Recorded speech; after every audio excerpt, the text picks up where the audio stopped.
Сюжет с Каховской ГЭС продолжает развиваться. По нынешним меркам даже такая чудовищная новость идет фоном. В России все больше заняты войной Пригожина с Министерством обороны. Тем не менее, в Украине прямо сейчас происходит крупнейшая экологическая катастрофа в Европе со времен аварии на Чернобыльской атомной электростанции. Катастрофа не ограничивается тем, что из энергосистемы Украины выбита электростанция. Это еще не так и страшно. Не ограничивается она и тем, что десятки тысяч людей потеряли свои дома, а неизвестное количество пострадало и погибло. Эта катастрофа меняет всю структуру орошения из-за водоснабжения огромной части украинской территории. Не надо забывать, что юг Украины – это довольно засушливые и безжизненные территории. Климат, который там сейчас сложился, пригодность этих мест к существованию развитого сельского хозяйства и больших городов – все это результат искусственного орошения. Результат строительства большой сети каналов и водохранилищ, которые обеспечивают жизнь не отдельных областей, а всего юго-востока страны. Именно по этой системе сейчас нанесен тяжелый удар, все последствия которого пока невозможно оценить. Кем и как был нанесен этот удар, пока загадка. Вчерашние версии все еще на столе. Эксперты сейчас склоняются к тому, что виной всему стала бесхозяйственность российской стороны. Станцию бросили на произвол судьбы. Поднявшийся выше допустимого предела уровень воды прорвал и без того ослабленную обстрелами конструкцию плотины, и она разрушилась под напором водных масс. Но и других вариантов также никто не отменял. Могли российские войска заминировать машинный зал станции и подорвать его? С одной стороны, звучит ни разу не логично, потому что в результате потоком воды были снесены позиции собственных войск. С другой, на этой войне мы в принципе не понимаем, чьи войска тут собственные, и кто отдает приказы, и какой логикой вообще руководствуется в итоге. У нас нет не то что единого командования, но даже армии как монолитного образования. Но даже если правдива версия о простой бесхозяйственности, это не только не снимает, но, пожалуй, что возлагает большую ответственность на российскую сторону. Ведь диверсия – это разовая акция, а бесхозяйственность – это системное бедствие.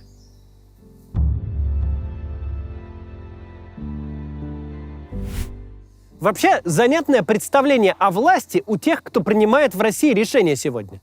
Власть для них – это нагнать на оккупированную территорию ментов, чекистов и военных, закошмарить жителей, воздвигнув фильтрационные лагеря и организовав террор. Если бы речь шла о колониальной войне, допустим, XVIII века Британии в Африке, где ничего сложнее хижин из глины и соломы не построено, такое поведение соответствовало бы, так сказать, духу времени. Но сегодня российские войска находятся в промышленно развитой европейской стране, где на каждом шагу сложные инженерные сооружения, электростанции, промышленные предприятия, трансформаторы, гидротехнические системы. Обширная и сложная инфраструктура, которая обеспечивает ежедневное функционирование любой современной страны. Инфраструктура эта требует ежедневного квалифицированного обслуживания. Без обслуживания любая электростанция, любой завод из источника бытовых благ превращается в источник смертельной опасности. А у вас ситуация, когда вы часть людей убили, часть распугали, а новых привести не можете. Потому что какой нормальный инженер поедет практически на линию боевого соприкосновения? А если и поедет, сколько придется платить ему за работу в зоне высокого риска? У оккупированных территорий, у территорий войны есть один существенный недостаток. Заманить туда можно только маргиналов, только людей, которым нечего терять, только тех, кого ничего не держит дома. Посмотрите хоть на органы власти в оккупированных территориях даже. Это люди, которые никогда и ничем не руководили. Ну или чиновники вроде бывшего главы Краснодара, который из-за угрозы уголовного дела сбежал управлять оккупированной частью Харьковской области. На этих территориях правят не те, кто имеет соответствующую квалификацию. На руководящие должности тут идут самые отчаянные и отчаявшиеся, согласные рискнуть собственной жизнью. Ведь оккупационных чиновников убивают и свои, и чужие.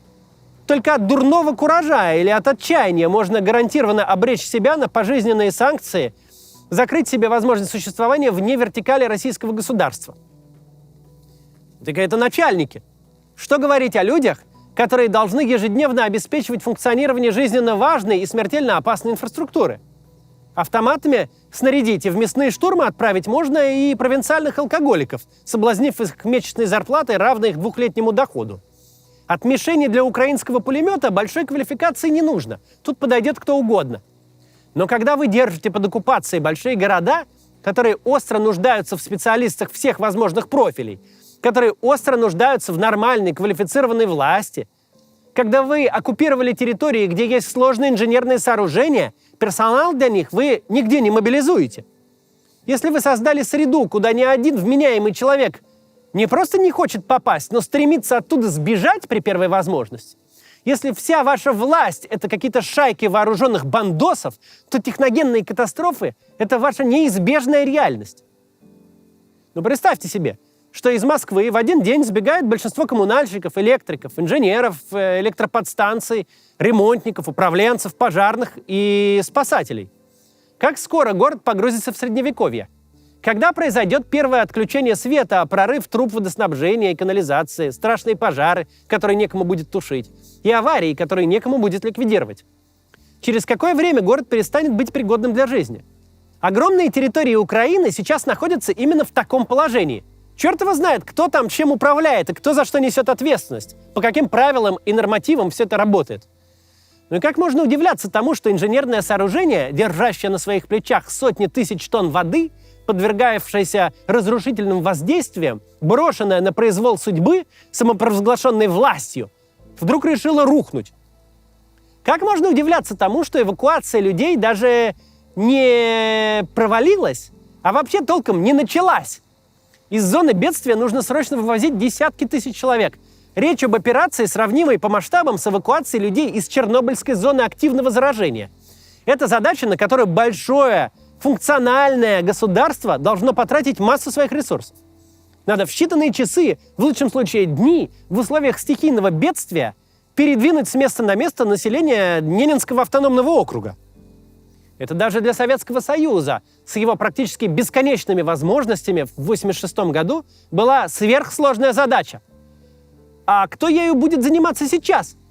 Те квазивластные образования, состоящие из хрен пойми кого, которые Россия наплодила на оккупированных территориях? Все эти странные люди со следами запойного алкоголизма на лицах, которых по телевизору титруют главами администрации? С украинской стороны тем временем происходит то, что и должно происходить. Даже в столь экстремальной ситуации, как рукотворная экологическая катастрофа на фоне фронтальной войны, настоящее государство ведет себя так, как ему и подобает. Эвакуирует людей, организует для них помощь и места размещения, как может справляется с последствиями чрезвычайной ситуации.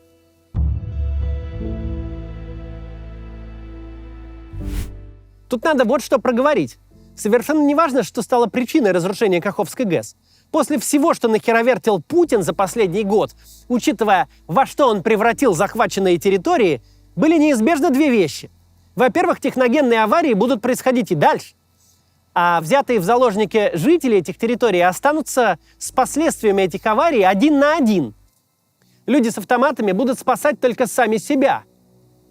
С большой же земли из настоящей Российской Федерации никакие спасатели к жителям оккупированных территорий не приедут, потому что спасатели не подписывались работать в условиях войны.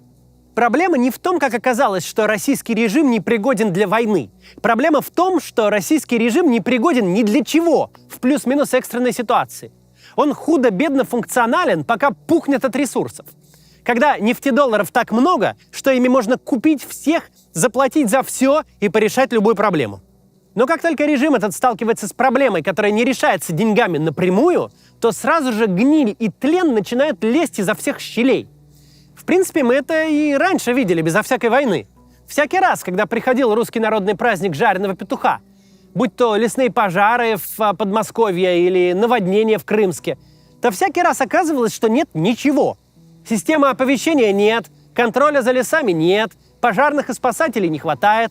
Всякий раз для решения проблемы одни люди шли волонтерами, а другие собирали деньги, третьи предоставляли пострадавшим жилье, четвертые отвозили еду и воду. А государство самоустранялось. Всякий раз, когда государство в России подвергалось испытанию, выяснялось, что сияющая вертикаль не содержит ничего, кроме коррупции, очковтирательств, жесточайшего дефицита кадров и крайне низкой этих кадров квалификации.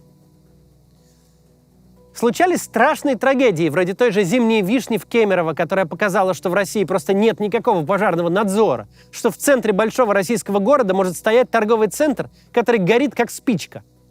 И все же трагедии были локальными. Все они в конечном итоге заливались теми же нефтедолларами, выплатой компенсаций пострадавшим и быстрым забвением в подконтрольных СМИ. Понимая все это, задаешься вот каким вопросом. Куда ж ты, мудила, полез? У тебя даже на своих территориях все не слава богу. Всякий раз, как происходит любой ЧП. У тебя на своих территориях до предела изношены коммуникации, инфраструктура в ужасном состоянии. У тебя, дурака, внутри-то все держится на честном слове. Все забыли уже Саяно-Шушенскую ГЭС, которая в 2009 году рухнула безо всякой войны. 75 человек погибло тогда из-за усталостного разрушения пожилых металлоконструкций советского производства. То есть из-за той же бесхозяйственности, коррупции и очковтирательств. Вам бы свою инфраструктуру в минимально пригодном для жизни состоянии содержать. Вам бы о своем хозяйстве позаботиться. Какая вам к чертовой матери война? Куда вы полезли? Что вы собирались делать с захваченными территориями?